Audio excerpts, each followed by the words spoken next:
ठुल्ला भाग 19। अर्जुन ठुल्ला को लेकर राजीव के घर आ गया। ठुल्ला ने सब कुछ बता दिया अर्जुन को कि मेम साहब ने कोई सामान देने नहीं भेजा था। भैया उसने मुझे बहुत मारा, मेरा ये आंख मोड़ दिया, देखो मेरे कपड़े भी फाड़ दिए। दरवाज़ा खुलते ही ठुल्ला राजीव से लिपट गया। रिया पास में ही खड़ी थी।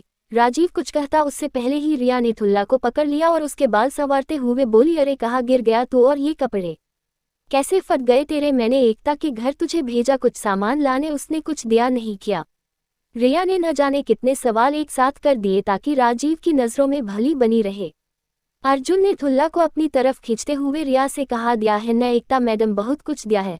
ये गाल पर उंगलियों के निशान, ये हाथ में लगी खरोच और ये फटे कपड़े, और इससे ज़्यादा वो क्या दे सकती है? सुबह से लेकर अभी तक देती ही आ रही थी। अभी जब मैं गया इसको लेने तब देना बंद किया, और मेरे सामने भी दिया एक बहुत बड़ा तोहफा कि ठुल्ला चोर। इतना कहते कहते अर्जुन खुद ठुल्ला को गले से लगा के रोने लगा। राजीव अब तक सब समझ गया था। वो रिया पे चिल्लाता उससे पहले ही ठुल्ला बोला, साहब अपनी मेम साहब वैसी बिल्कुल नहीं है, ये मैं कोई गलती करता हूँ तभी मुझे डांटती है और प्यार भी करती है। अगर ये मुझे यहाँ नहीं लाती तो मैं कभी स्कूल न जा पाता। पर वो मेम साहब तो बहुत गंदी है साहब, अब मैं उसके घर कभी न जाऊँगा। दरवाजे की घंटी बजी तो रिया के होश उड़ गए। सामने एकता के साथ पुलिस भी खड़ी थी।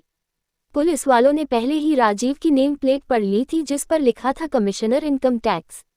इसलिए बड़े अदब से बोला, सर आपके सर्वेंट ठुल्ला के नाम एकता चोपड़ा मैडम ने कंप्लेंट दर्ज कराई है कि आपका नौकर ठुल्ला इनके घर से 2 सोने की 2 अंगूठियां लेकर भागा और मैडम ने उसे पकड़ने की कोशिश की तो ठुल्ला ने अपने नुकीले दांतों से उनके हाथ जख्मी कर दिए। इतना ही नहीं, इसमें आपका कुक अर्जुन भी शामिल है।